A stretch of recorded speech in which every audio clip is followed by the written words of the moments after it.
আলিপুরদুয়ার কালচিনি সুবাসিনী চা বাগান এলাকায় তোরসা নদী প্রায় 2200 মিটার বাঁধ হবে এবং পুজোর পরপরই সেই বাঁধ নির্মাণ কাজ শুরু হবে।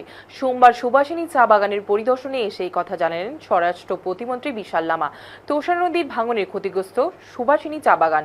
তোরসার গ্রাসে এখনো অবধি বাগানের চা গাছ জমি নদী গর্ভে চলে গিয়েছে। এই তোরসা নদীতে বাঁধ না থাকায় চিন্তিত সুবাসিনী চা বাগানের বাসিন্দারা। এদিন স্বরাষ্ট্র প্রতিমন্ত্রী বিশাল লামা এবং সেচ দপ্তরের আধিকারিকরা এলাকা পরিদর্শন করে। মন্ত্রী জানান পুজোর পর বাঁধ নির্মাণের কাজ শুরু হবে।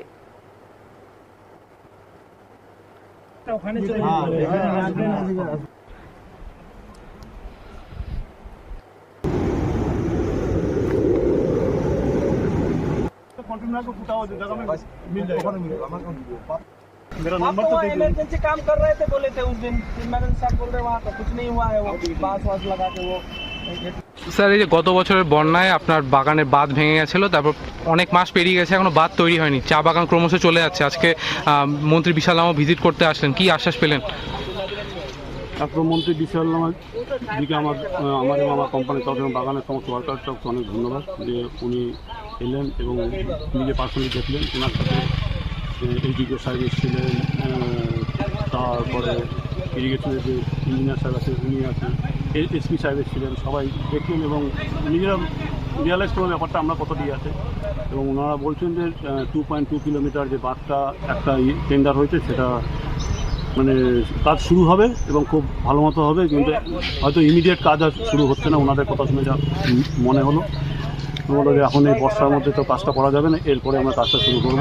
কিন্তু আমাদের একটা আবেদন ছিল ওনার কাছে এবং উনি সেখানে এসেছিলেন। আমার ডিভিশনের সাথে যেই একটা ছোটো ঝড়া ছিল, সেই ঝড়টা তো এখন টোটালি তোরসার মধ্যে পরিণত হয়েছে এবং ওনাকে সেখানেও দেখালাম এবং উনি তো সেটা দেখি তো আজকে উঠলেন যে এইরকম অবস্থা আমি তো ভাবতে পারিনি এই জায়গাটা এরকম হবে।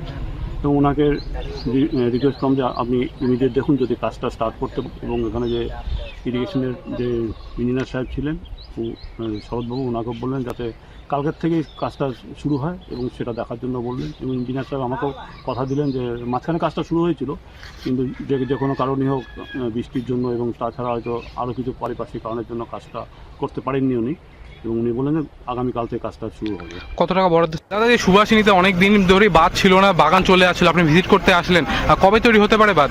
দেখেন, এটা আমরা পুজোর আগে করার একটা পরিকল্পনা নিয়েছি, টেন্ডার প্রসেস সব হয়ে গেছে।